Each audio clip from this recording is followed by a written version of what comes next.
Hello दोस्तों, स्वागत है आपका हमारे यूट्यूब चैनल मरीन वर्ल्ड में। दोस्तों, आज के इस वीडियो में मैं आप लोगों को इतिहास रच देने वाली देश की महान वीरांगना रज़िया सुल्तान के जीवन के बारे में बताऊंगा। दोस्तों, वीडियो में आगे बढ़ने से पहले मैं आपसे रिक्वेस्ट करना चाहूँगा कि अगर आपने अभी तक मेरा चैनल सब्सक्राइब नहीं किया है तो इसे ज़रूर सब्सक्राइब कर लीजिएगा और वीडियो अच्छा लगे तो इसे शेयर ज़रूर कीजिएगा। तो चलिए दोस्तों, इस वीडियो को स्टार्ट करते हैं। रज़िया सुल्तान इतिहास की सबसे ताकतवर महिला थीं, जिन्होंने पहली महिला शासक बनकर न सिर्फ इतिहास रच दिया बल्कि दिल्ली की तख्त पर साल 1236 से 1240 के बीच एक न्यायप्रिय प्रजाहितैषी साहसी शासक के रूप में शासन किया। रज़िया सुल्तान ने अपने राज्य में जमकर विकास के कार्य करवाए और शिक्षा को जमकर बढ़ावा दिया। उनके अंदर एक महान प्रशासक के सभी गुण विद्यमान थे। हालांकि उनकी सैन्य क्षमता और कुशल प्रशासन को देखकर कई अमीर तुर्की शासक उनसे जलते थे और उनके अंदर यह सभी गुण उनके महिला होने की वजह से स्वीकार नहीं कर पा रहे थे।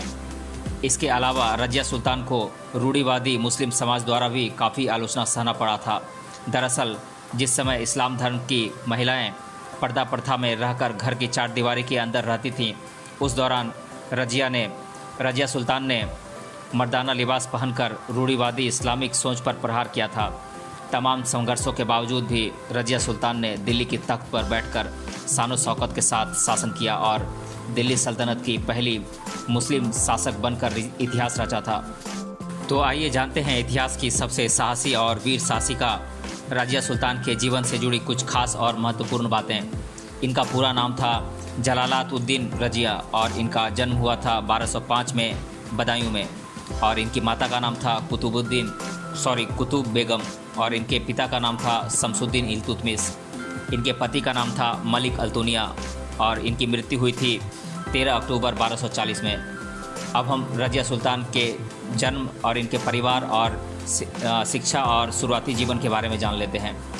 रज़िया सुल्तान का जन्म दिल्ली सल्तनत के मशहूर शासक और इतिहास के प्रसिद्ध सुल्तान शमसुद्दीन इल्तुतमिश के यहाँ 1205 ईस्वी में हुआ था। रज़िया सुल्तान के 3 भाइयों में इकलौती और सबसे काबिल बहन थी।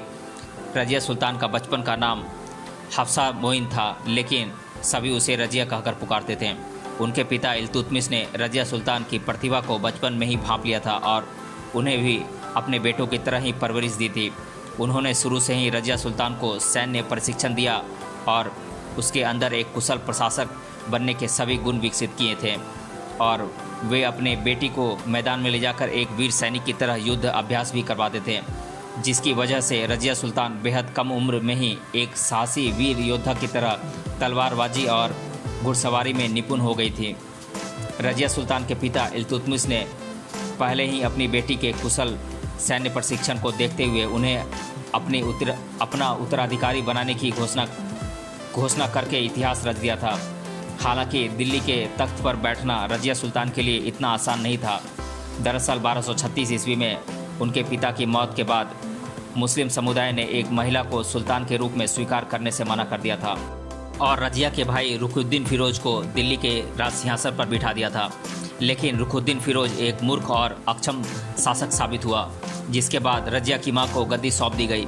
लेकिन कुछ दिनों बाद उसकी मां और भाई दोनों की हत्या कर दी गई, जिसके बाद 10 नवंबर 1236 ईस्वी में रज़िया सुल्तान दिल्ली की शासिका बनी और उन्होंने इतिहास की पहली मुस्लिम महिला शासक बनकर इतिहास रच दिया। रज़िया सुल्तान ने अपनी बुद्धिमत्ता और विवेकशीलता के तर्ज पर दिल्ली का सिंहासन कुशलतापूर्वक संभाला और रूढ़िवादी मुस्लिम समाज को चौंका दिया और उन्होंने खुद को एक दूरदर्शी, न्यायप्रिय, व्यवहार कुशल, प्रजा का हित करने वाली महिला शासक के रूप में अपने आप को साबित किया। उन्होंने अपने राज्य का जमकर विस्तार किया और विकास के काम करवाए। दिल्ली के सिंहासन पर बैठने वाली पहली मुस्लिम महिला शासक रज़िया सुल्तान एक कुशल प्रशासक भी थी, जिन्होंने एक आदर्श शासक की तरह अपने राज्य में विकास के कार्य किए। उन्होंने न सिर्फ अपने उत्तम सैन्य कुशलता के बल पर दिल्ली को सुरक्षित रखा, बल्कि अपने राज्य की कानून व्यवस्था को दुरुस्त किया। शिक्षा को बढ़ावा देने के लिए कई स्कूल, कॉलेजों और शैक्षणिक संस्थानों का निर्माण करवाया। अपने राज्य में पानी की व्यवस्था को सुचारू ढंग से चलाने के लिए कुओं और नलकूप खुदवाएं, सड़कें बनवाई। इसके अलावा उन्होंने हिंदू और मुस्लिम एकता के लिए काम किए और कला, संस्कृति व संगीत को भी प्रोत्साहन दिया। दिल्ली के राज सिंहासन पर बैठने वाली पहली मुस्लिम महिला शासिका रजिया सुल्तान और उनके गुलाम जमालुद्दीन याकूत के साथ उनकी मोहब्बत की बेमिसाल कहानी की इतिहास में आज भी मिसाल दी जाती है। उनकी प्रेम कहानी इतिहास की सबसे चर्चित और मशहूर प्रेम कहानी थी। आपको बता दें कि रजिया सुल्तान को अपने सलाहकार याकूत के साथ इश्क हो गया था। दोनों का प्यार जल्द ही परवान चढ़ने लगा, जिसके बाद तमाम मुस्लिम शासकों ने इसका विरोध किया था। वहीं भटिंडा के गवर्नर इख्तियार अल्तुनिया भी रजिया सुल्तान की खूबसूरती के कायल थे और वे किसी भी हाल में उनको पाना चाहते थे और साथ ही दिल्ली पर भी अपना कब्जा जमाना चाहते थे, जिसके चलते अल्तुनिया ने दिल्ली पर हमला बोल दिया और रजिया सुल्तान के प्रेमी याकूत को मौत के घाट उतार दिया और उन्हें अपनी बीवी बना लिया। वहीं अब रजिया सुल्तान के पास अपना राज्य बचाने के लिए अल्तुनिया से निकाह करने के अलावा और कोई अन्य विकल्प नहीं बचा था। इसलिए रजिया ने फिर अल्तुनिया से शादी कर ली। हालांकि रजिया अपने मरते दम तक याकूत से ही मोहब्बत करती रही। जब रजिया सुल्तान इस विद्रोह में फंसी हुई थी, इस दौरान उनके कुछ विद्रोहियों ने इसका फ़ायदा उठाते हुए दिल्ली पर आक्रमण कर दिया और रजिया के भाई मैजुद्दीन बहराम शाह को दिल्ली का सुल्तान घोषित कर दिया। इसके बाद रजिया ने दिल्ली के तख्त पर फिर से काबिज होने के लिए अपने पति अल्तुनिया के साथ मिलकर अपने भाई के खिलाफ युद्ध छेड़ दिया। हालांकि रजिया सुल्तान को इस युद्ध में पराजय का सामना करना पड़ा और दिल्ली छोड़ने के लिए मजबूर होना पड़ा। वहीं जब दोनों दिल्ली छोड़कर भाग रहे थे, तब जाट शासकों ने दोनों को मौत के घाट उतार दिया। इस तरह इतिहास की सबसे शक्तिशाली पहली महिला मुस्लिम शासिका का अंत हो गया। इतिहास की सबसे ताकतवर महिला शासिका रजिया सुल्तान के प्रेम की कहानी पर फिल्म भी बन चुकी है। साल 1983 में कमल अमरोही के निर्देशन में फिल्म रजिया सुल्तान रिलीज हुई थी। इस फिल्म में बॉलीवुड की मशहूर अभिनेत्री हेमा मालिनी जी ने रजिया सुल्तान का किरदार निभाया था, जबकि इसमें मशहूर एक्टर धर्मेंद्र और परवीन बॉबी भी अहम भूमिका में रहे थे, जिसमें रजिया सुल्तान को उनके दास याकूब की मोहब्बत को बेहद शानदार ढंग से फिल्माया गया था। इसके अलावा रजिया सुल्तान पर साल 2015 में टीवी सीरीज़ भी आ चुकी है, जो कि दर्शकों द्वारा काफ़ी पसंद की गई। दिल्ली की पहली मुस्लिम शासिका रजिया सुल्तान की कब्र उनके पति के साथ नहीं बल्कि उनके प्रेमी के साथ बनी हुई है। कई इतिहासकारों का दावा है कि रजिया सुल्तान और उनके प्रेमी याकूत की कब्र 3 अलग अलग जगहों पर बनी हुई है। कुछ इतिहासकारों के मुताबिक रजिया बेगम की मज़ार दिल्ली में बनी हुई है, तो कुछ कैथल में इनकी मज़ार होने का दावा करते हैं, जबकि कुछ इतिहासकार इस सबसे शक्तिशाली सुल्तान की मज़ार टोंक में बताते हैं।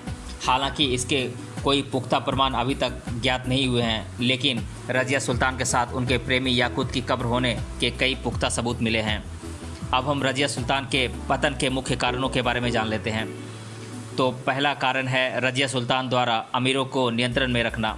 रजिया सुल्तान एक बेहद साहसी, कुशल और योग्य प्रशासिका थी, जो कि अपने राज्य की जनता की भलाई और विकास के बारे में सोचती थी, जबकि उनके राज्य के कुछ बड़े सूबेदार और व्यवसायी मनमानी तरीके से लाभ कमाना चाहते थे। लेकिन रजिया सुल्तान के राज्य में अमीर वर्ग अपना स्वार्थ पूरा नहीं कर सकते थे, क्योंकि वे सत्ता पर अपना पूर्ण तरीके से नियंत्रण रखकर अमीरों के ताज को कठोर नियंत्रण में रखना चाहती थी। रजिया सुल्तान के पतन का दूसरा कारण था रजिया का महिला होना। रजिया सुल्तान के पतन का कारण उनके महिला होने को भी बताया गया है। दरअसल वह एक योग्य और कुशल प्रशासिका थीं, जिसमें एक महान योद्धा के सभी गुण विद्यमान थे। इसलिए कई अन्य मुस्लिम और तुर्की शासक ऐसी छवि वाली महिला शासिका का नेतृत्व करना अपना अपमान समझते थे, क्योंकि उस दौरान महिलाओं को उतनी तवज्जो नहीं दी जाती थी और वे इसे अपनी शान के खिलाफ समझते थे। रजिया के पतन का तीसरा कारण उनके मर्दाना रवैये को भी बताया गया है। रजिया सुल्तान इतिहास की पहली मुस्लिम महिला शासिका थीं, जिन्होंने पर्दा प्रथा का त्याग कर मर्दाना लिबास पहनना शुरू कर दिया था। हालांकि इसके चलते उन्हें इस्लामिक समाज की काफ़ी आलोचना का सामना करना पड़ा था। यही नहीं, उनका पुरुषों की तरह शिकार करना, युद्ध में एक सैनिक की तरह लड़ने के वजह से भी कई कट्टर मुस्लिम उनके विरोधी हो गए। यह भी रजिया सुल्तान के पतन का मुख्य कारण बताया जाता है। याकूत के साथ रजिया के संबंधों को भी रजिया सुल्तान के पतन का एक कारण बताया जाता है। रजिया के पतन का कारण उनका प्रेमी याकूत के साथ उनके संबंधों को भी बताया जाता है। उनका अफ्रीकन गुलाम से मोहब्बत उनके अंत का मुख्य कारणों में से एक था। रज़िया सुल्तान के शासक और वीरता की कहानी भारतीय इतिहास में स्वर्णिम अक्षरों में लिखी गई है। वे दिल्ली की तख्त पर शासन करने वाली पहली मुस्लिम महिला शासिका थीं, जिन पर सभी हिंदुस्तानियों को फ़ख्र है। साथ ही वे तमाम महिलाओं के लिए प्रेरणा स्रोत भी हैं। एक स्त्री होते हुए भी रज़िया ने जिस निडरता के साथ संकटों का सामना किया, उसके कारण ही सभी आधुनिक इतिहासकार उनकी प्रशंसा करते हैं। एक इतिहासकार ने तो यहाँ तक लिखा है कि वह स्त्री होकर भी पुरुष का मस्तिष्क रखती थी और 20 पुत्रों से भी बढ़कर थी। तो दोस्तों, आज के इस वीडियो में हमने जाना रज़िया सुल्तान के जीवन परिचय के बारे में। अगर आपने अभी तक इस वीडियो को पूरा देखा है तो कमेंट बॉक्स में कमेंट करके बताइए कि रज़िया सुल्तान का पूरा नाम क्या था और उनका जन्म कहाँ हुआ था। मिलते हैं अगले वीडियो में किसी अन्य टॉपिक के साथ। तब तक के लिए धन्यवाद।